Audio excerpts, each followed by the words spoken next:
ایک منزل ابھی تک جو منزلیں آئیں وہاں پہ یہ نہیں تھا، مومن نے اپنی طرف سے تحفہ دیا. ایک منزل آئی کہ مومن نے جا کے خود پوچھ لیا میں کچھ خدمت پہ تحفہ دینا چاہتا ہوں، میری سمجھ میں نہیں آ رہا کیا تحفہ دوں، آپ بتائیے. یہ کس نے پوچھا؟ یہ راہ شام میں بعض مومنین نے پوچھا.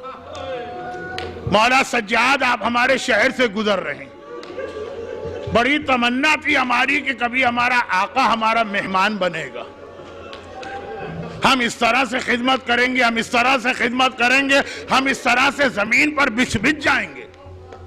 مولا سوچا بھی نہ تھا کہ آپ ہمارے شہر میں اس حالت میں آئیں گے. یعنی شہر مومنوں کا نہیں، ہر شہر میں ایک آدھ تو مومن مل جاتا. مولا میں سمجھ میں نہیں آتا، کبھی دل چاہتا ہے کہ میں مر جاؤں یہ منظر دیکھنے سے پہلے. اب مولا میری سمجھ میں نہیں آتا کیا خدمت کروں. اگر آپ کی کوئی خواہش ہے بتائیے، جان پر کھیل کے آپ کی خواہش پوری کروں گا. ایک طرح سے وہ یہ کہہ رہا ہے کہ مولا آپ میرے شہر میں آئے، میں آپ کو کیا تحفہ پیش کروں. سجاد نے ایک عجیب جملہ کہا جس کا تعلق شام غریبہ کے جملے سے ہے، لیکن وہ آج نہیں بتاؤں گا وہ جملہ، وہ کل. آج صرف سجاد کا جملہ کہا کہ اے سوال کرنے والے، بے شک میں امام وقت ہوں، لیکن کربلا سے آج تک میں نے پھوپھی زینب کے مشورے کے بغیر کوئی قدم نہیں اٹھایا. اللہ اللہ، وہ رتبہ زینب کبریٰ، امامت کہتی ہے کہ ہر جگہ میں مشورہ لیتا ہوں. پلٹ کے دیکھا پھوپھی اماں ہمارا ایک چاہنے والا یہاں پہ آ گیا اور وہ ہماری کوئی خدمت کرنا چاہتا ہے، بتائیے اس سے کیا مانگوں. بس زینب کبریٰ نے ایک لمحے کے لیے بھی توقف نہ کیا. سجاد اگر ہمارا چاہنے والا آیا ہے اس سے کہہ دے کہیں سے کچھ چادریں لا کے دے دے. مجلس عزا میں بیٹھی بھی مومنات زینب کا تحفہ سنیے. مومن کہتا ہے آپ کی خدمت کرنا ہے، کیا پیش کروں؟ کہا کہیں سے چادریں لے کے آئیے. جملے سے پہلے ایک بات پہ غور کیجئے گا. کربلا کے شہید 3 دن کے اور بھوکے اور پیاسے تھے. کربلا کے قیدی خدا معلوم کب تک پیاسے رہے. یہ کربلا سے کوفہ بھی پیاسے آئے ہیں، تبھی ام حبیبہ کے گھر کے سامنے سکینہ نے پانی مانگا. یہ کوفے سے شام بھی پیاسے آئے ہیں، تبھی راہ شام میں سکینہ نے شمر سے پانی مانگا. یہ زندان میں بھی پیاسے رہے ہیں، تبھی زینب نے بیٹھ کر نماز شب پڑھی. زینب چلے خود ہم کہہ دیں کہ زینب علی کی صابرہ بیٹی اپنے ساتھ ننھے بچوں کو دیکھ رہی، سب پیاسے. زینب کو کیا کہنا چاہیے تھا؟ سجاد اس سے کہہ دے کہیں سے پانی مل سکتا ہے، پانی لیا، میرے بچے بہت پیاسے. پانی کبھی نہ مانگا، جب مانگا چادر لے کے آ جا. زینب نے بتایا زینب پیاسی رہ سکتی ہے بغیر چادر کے نہیں رہ سکتی. زینب اپنے بچوں کو پیاسا رکھ سکتی ہے لیکن بغیر چادر کے نہیں رہ سکتی. اور یہ قافلہ شام میں داخل ہوا، زینب کو چادر ملی نہیں. کہیں ہاں وہ لے کے آتا تھا چادر. سجاد یہ چادر پھوپھی کے حوالے کرتے، زینب جلدی سے ایک چادر ہر بی بی کی طرف اچھالتی ہے. بیویوں چادر آ گئی ہے، اپنے سروں کو چھپا لو. فوج یزید یہ منظر دیکھ کے خاموش نہیں رہتی، وہ دوڑ کے آتے ہیں، چادریں دوبارہ چھینتے. چادر صرف شام غریبہ نہیں چھینی، چادر راہ کوفہ میں چھینی گئی، چادر راہ شام میں چھینی گئی. نہیں، مصائب کا حق ادا نہ ہوا. یہ چادریں جب چھینی گئیں تو ہاتھ سے نہیں چھینی گئی. نیزے لے کے آتے ہیں، بیویوں کے سر میں نیزے چبوتے ہیں اور چادر چھینتے ہیں. ایک جگہ یہ واقعہ پیش نہیں آیا، کئی جگہ. زینب کو پتا ہے چادر مانگنا بیکار ہے، چادر آئے گی بھی، چادر چھین بھی لی جائے گی، سر بھی زخمی ہوگا.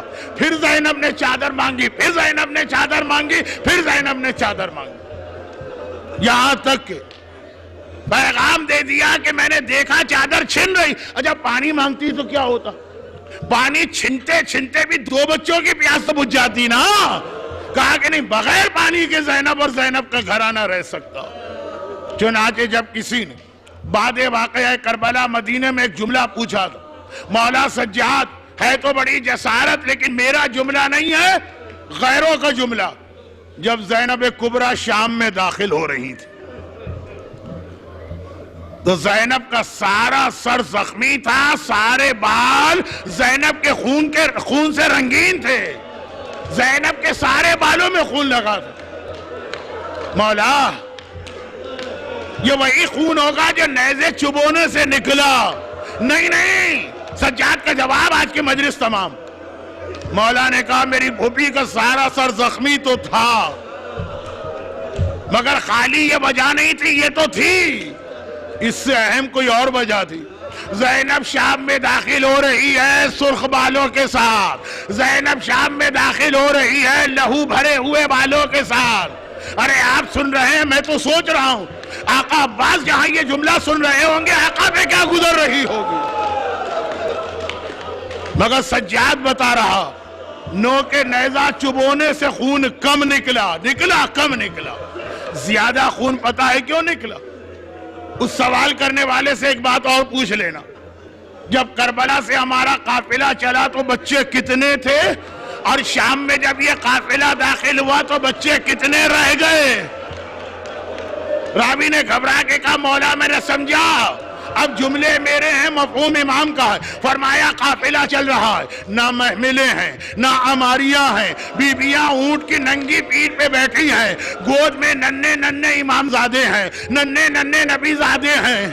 جب یہ اونٹ دوڑائے جاتے ہیں بیبیوں کے ہاتھ بھی بندھے ہیں، بچے گود سے راستے میں گر جاتے ہیں، بیبیاں فریاد کرتی ہیں آئے عمر ساتھ قافلہ روک دے، میرا بیٹا گر گیا، نبی زادہ گر گیا، امام زادہ گر گیا۔